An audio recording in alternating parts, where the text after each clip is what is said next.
Hi guys, welcome back to my channel. Today's video I'm really excited about. I end up breaking down and getting the Lunar Beauty MoonSpell Volume 2 palette. I did keep it in its outside packaging just so I could show it to you. It's like a beautiful maroon color, and it just slides out like this. The packaging is very similar to last year's. It was a couple of years ago when this came out. It's very similar. I did bring in my one from a couple years ago, the first MoonSpell palette that I got, just so we could compare. As you can see, that the new one is a little bit taller. It's a little bit bigger than the older one. It's a little bit taller and definitely a little bit wider. It doesn't feel as weighted. This one feels lighter than last year's. It's not as weighted. Maybe that's because the newer MoonSpell, the MoonSpell Volume 2, is made in PRC. He did explain in the video that he had it made in China because it was going to cost him a lot more to have it made in the United States, because obviously inflation, everything's going up here. So he said that he would rather keep the cost low and try to find an amazing formula somewhere else that he could use, rather than having to up the price of his palettes, because he was saying to keep it made in the USA, he would have had to charge like $10 or $15 more for the palette, and he would rather keep it more affordable so people could afford it than having to raise his prices, which I can see where he's coming from there. But I don't really have a preference in where my eyeshadows come from, just as long as they're pigmented and but not too pigmented. But I do like pigmented shadows. As long as they blend easily and everything, I'm not too bothered by where the palettes are made. But there is some differences.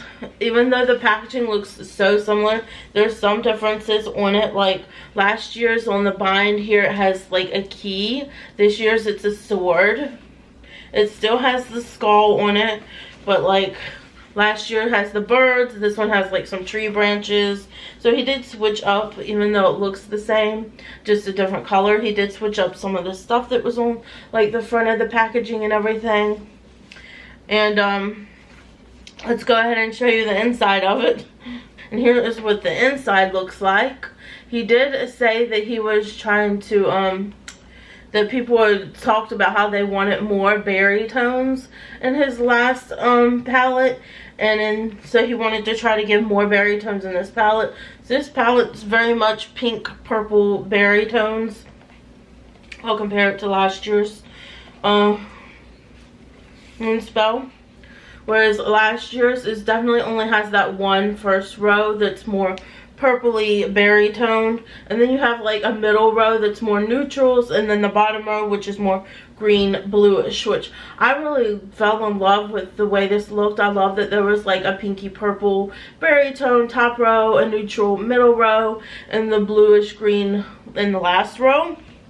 So, and there's just, I don't know, there's just some deeper, richer tones in here that really scream like this is a Halloween release.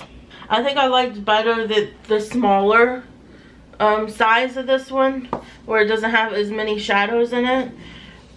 Whereas his new one has a whole extra row of shadows, which, I mean, it's all nice to have extra shadows and stuff.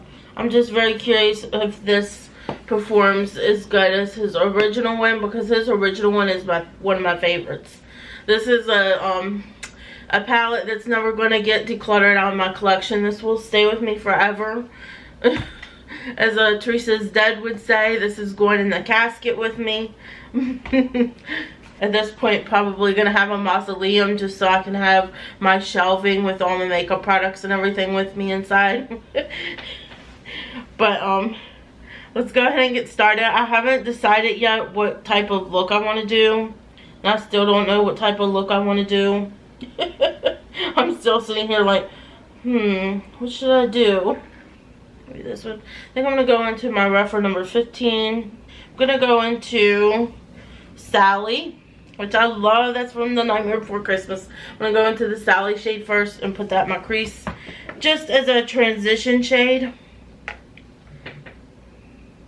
And before I forget, let me prime my lids, because I haven't primed my lids. I'm going to prime my lids real quick, and then I'll go into that Sally shade and put it in my crease. Just using my usual e.l.f. Putty Eye Primer. So just trying to take Sally and put it in my crease. Okay, I'm taking a smaller blending brush. This is my rougher number 14. And I'm going to go in with Freya, which is this shade right here, and put it in my crease. Just more precisely in my crease. I thought I would try out the reddish tones today just to see how they do. Curious to see if they stay red or if they turn pink, because red is so easy to turn when you blend it out to turn pink on the eye. So that, I really want to use the shade Willow because I loved Buffy the Vampire Slayer growing up, so I really wanted to use that shade just to see how it was. This one is looking pretty true to the color in the pan, so that's a good sign. I'm liking that so far. I'm going to go into a little bit smaller blending brush, even smaller than the one I was using. It's the number 13. It's perfect for my outer corner. And I'm going to take that shade Willow, this shade Willow right here, and put it in my outer corner. I don't know if that's going to be deep enough. I'm probably going to deepen it up a slight bit more after that, but I just want to try out this shade Willow to see how it performs.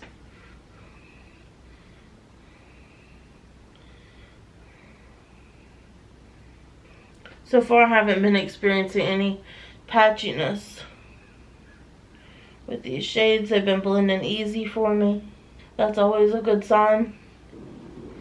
This is staying pretty red on the outer corner. It might be a little bit similar to the shade that I put on the crease. Just a little bit deeper maybe, but it is kind of just turning into the same shade that's on my crease, but a little bit more red.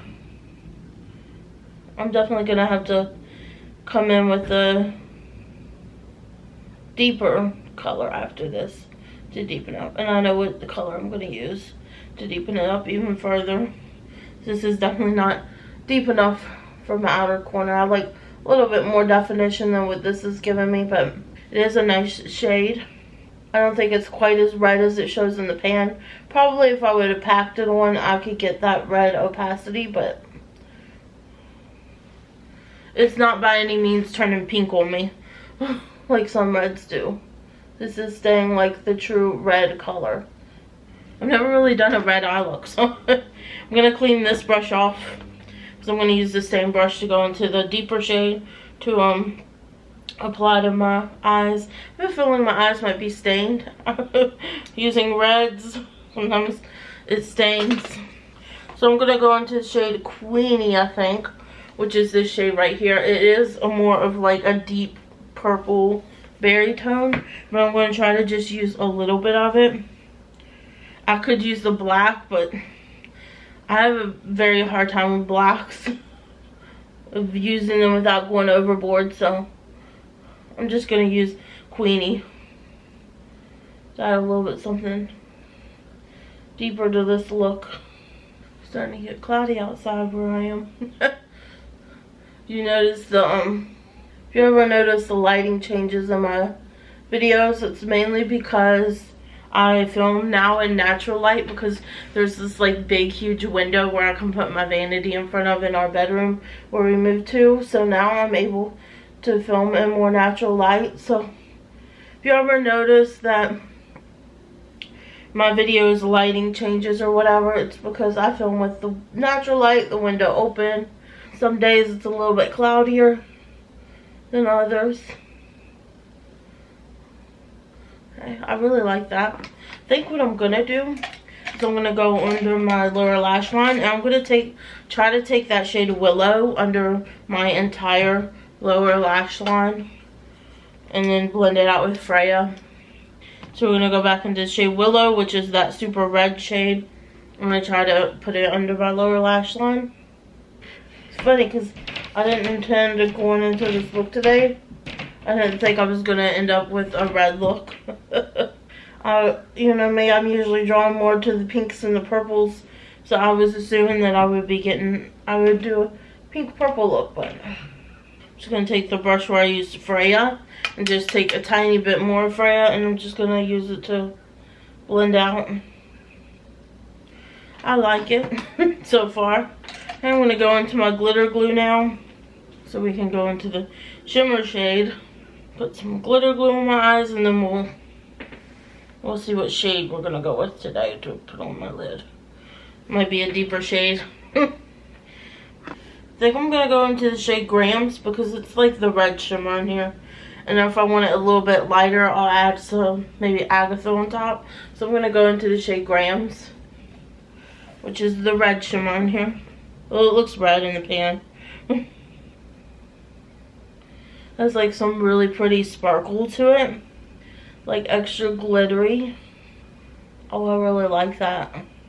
It's like an extra glittery shade. I'm going to have to zoom you in. When I get my completed look, I'll zoom you in so you can really see the dimension of it. But you can see like the little, like a pink and I want to say maybe orange sparkles in that shade. It's gorgeous. I'm going to go to the other eye and do the same thing. I really love that. I really love that shade. I'm going to go back into the brush where I used the Freya shade. And I'm just going to take it over the crease to blend. So my camera cut off on me. So I ended up just finishing up the eye look on my own. So I did, when I went off camera, said I did use a little bit of that Freya shade just to blend out above my crease where I laid down the shimmer. And I did take a little bit more of this Queenie shade on my smaller blender brush just to re-emphasize the deepness in my outer corner.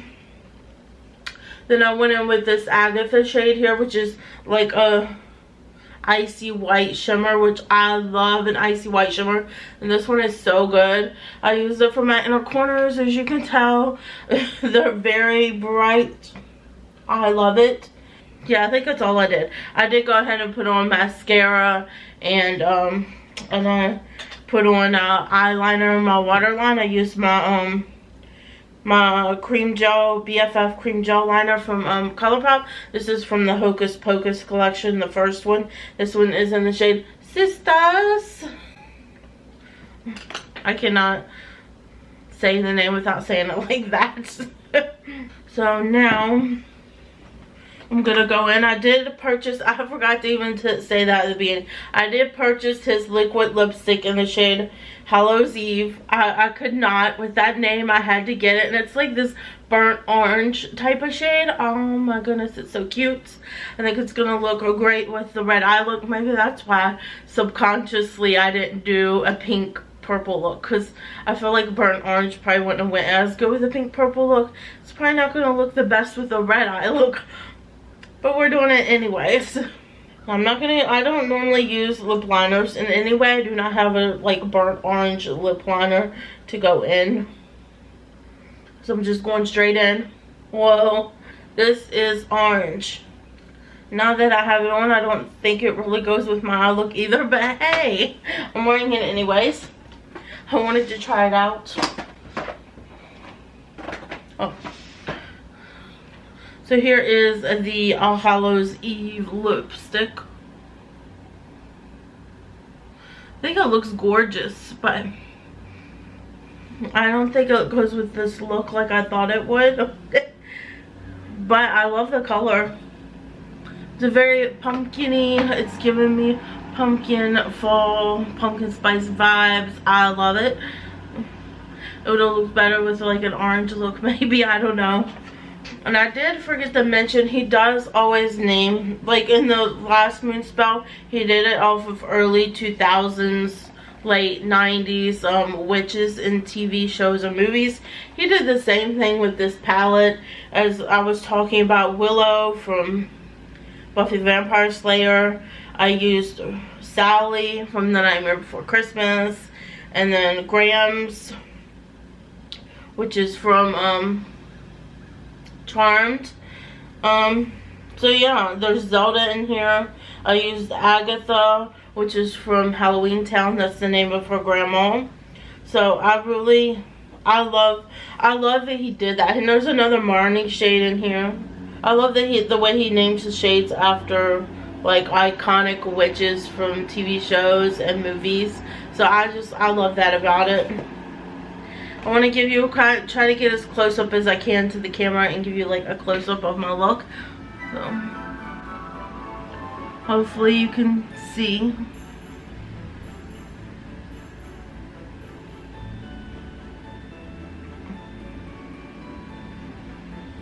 And you see like those little sparkles. I thought about adding a little bit of the brighter shade in them, but I don't know if I want to do that.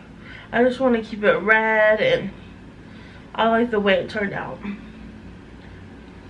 And I love his liquid lipsticks. I have Zaya that I got when he had it. I think he released that one with his first MoonSpell collection. That's when I got his first liquid lipstick. They are so good. And believe me, I wanted to get his glosses too. He had this really pretty like ruby berry type of gloss called Coven or Bitchin' Coven, something like that. And he had one that was just like a clear gloss but super sparkly, which looked really pretty too. But the thing, I could only get one, and I really wanted to get the I just love the name of this one, Hallows Eve. I love that it looks like a very burnt orange pumpkin spice. This is definitely a great fall shade. I think it would even make a great winter shade too. It's just a nice deeper shade. The only problem is figuring out figuring out what eye look to put it with, because the only other eye look I could think of is maybe an orange look, probably a green look, like a grungy green look. This lipstick would look good with too. But I love his liquid lipstick formula. It lasts a very long time, and when it does fade, it fades evenly on your lips. And I don't think they get too dry on your lips to where you feel like your lips need a moisture, like they're being sucked dry. They're just a really good liquid lipstick. The palette, let's talk about the palette now. I love the shades I used. Everything performed really good. So I feel like there wasn't a whole lot of kickback on the pan on any of the shades. I didn't have a whole lot of fallout on my face with any of the shades, even the Grams shade, which I thought maybe I might get a little bit of a fallout with that shade, because there are like these little tiny glitters throughout that make it like extra sparkly and glittery, and it looks really gorgeous on the eyes, especially in person. You can really see them and when the sun hits it, and it's really pretty. So I liked all the shades I used today. I'm gonna go ahead and give you just a rundown of what else is on my face. I have Junoco Moonshine Miracle Cream is my moisturizer base, and then I topped it off with my Glossier Future Dew. This thing I'm loving. I need to find a dupe because I'm not going to be able to afford a second one, because this is pretty expensive. I think it's $30 something. I really want to try the Milani. Milani has a glow one. It looks the same color and everything. So I need to get my butt to Ulta and see if I can find that Milani glow one, so I can compare these before my Glossier Future Dew is gone, and see if it could possibly be a dupe for the Glossier one. But I could not live without my Glossier Future Dew. It's the thing that makes all my foundations look amazing on my face no matter what. It just, none of them look dry. It doesn't clean any dry patches or anything with that. It's like a miracle worker for me. My concealer is just my usual e.l.f.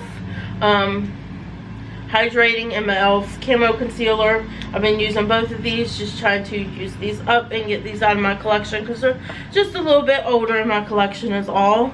My foundation, I went back to my Wet n Wild Photo Focus foundation. This is definitely older in my collection too, and it's almost gone.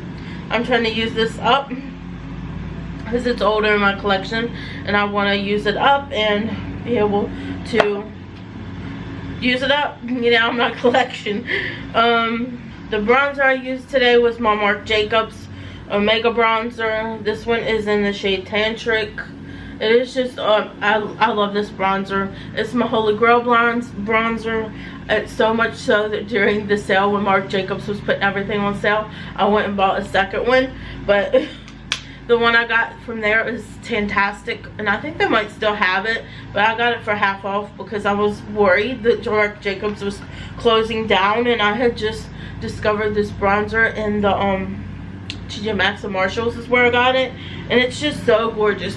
You can really go ham with it and put it on your face, and it just never looks like too much bronzer or muddy or anything like that. It just looks so good on your skin, so good. The blush I went into today was my Pure X Barbie Malibu blush from the Pure collection with Barbie, and I just used this shade right here on my cheeks today. I wanted to pull that out because it's been a while since I've used that. So, and then the highlight I have today is one that I haven't used yet in my collection, and I was just like, this, I'm sorry if you hear anything in the background, they are mowing our lawn out there, so it's a little bit loud, and I'm sorry for that, but the video's almost over. So but this is actually, I bought this a while ago and I haven't used it yet. This is my Lunar Beauty Moon Prism Powder Highlight Powder. This is in the shade Mars. This is what I used on my cheeks today. I bought it when it came back in stock a while ago, and I have been too chicken to use it on my cheeks because it looks dark, but it's like perfect on me. It looks good. It's not too dark for me. It looks lighter on the skin than it is in the pan, and I even used that for my brow bone highlight today, just because I didn't want like a icy white shade on my brow bone. So I wanted something that would go more skin tone but just a little bit highlighty. So I did use that today on my cheeks and on my brow bone for my highlight. Dropping everything. My mascara, I've been using my Tarte Maneater mascara. I found this one laying around and I've meant to try it. I never did. Well, I tried it, and this is like the second or third time I've used it. I really like it. Not gonna lie. It really lengthens. It gives me volume. It does help with curl. Like I said, this is my good side and this is my bad lashes, because when I'm sleeping I lay on my left side. I guess I need to learn how to sleep on my back, that way I don't mess up my lashes. But I do. I lay on my left side when I'm going to sleep at night. It's just more comfortable. So these lashes are kind of like smushed and turned down on this side. So getting them to curl in the first place is so hard to do. And I can never get them to stand up. Anyways, that is it. That's everything that's on my face today. I hope you guys enjoyed this little review of the Lunar Beauty MoonSpell palette. I'm so happy I have this. I'm so glad I broke down and bought it, because I knew that once it was gone, it was going to be gone. It's not going to be there forever. So if it's something that you're really interested in, you should definitely jump on getting it. I really had to get it just to go with MoonSpell Volume 1, and if he makes a Volume 3 next year or the year after, because it was 2 years between these two. So if he makes a Volume 3, yeah, I need to get it. I have to have it. So I'm just so glad that I got it just to go with my collection. I'm definitely collecting these MoonSpell palettes. They are so Halloween-y. I just love it. I love the whole aesthetics. There'll be ones that will never leave my collection. I'll never be decluttering these palettes. But definitely let me know down below in the comments. I know I'm saying this a lot, but let me know down in the comments down below if you want to see a 5 looks 1 palette with this, because I will do that for y'all if you want to, because I am very curious about how the pinks and the purples perform in there. And yeah, I guess that's all I have for you today. I hope you guys enjoyed this video, And if you liked it, please give me a thumbs up down below. It really helps out my channel. And if you're not yet subscribed, I would greatly appreciate it if you consider subscribing to my channel. And next to the subscribe button is the bell. You can ring that if you want to be notified of all my future uploads. And I hope you guys have a great day, night, weekend, whenever this is you're watching it. And I guess I'll see you guys next time. At least I hope I will see you again next time. Bye guys.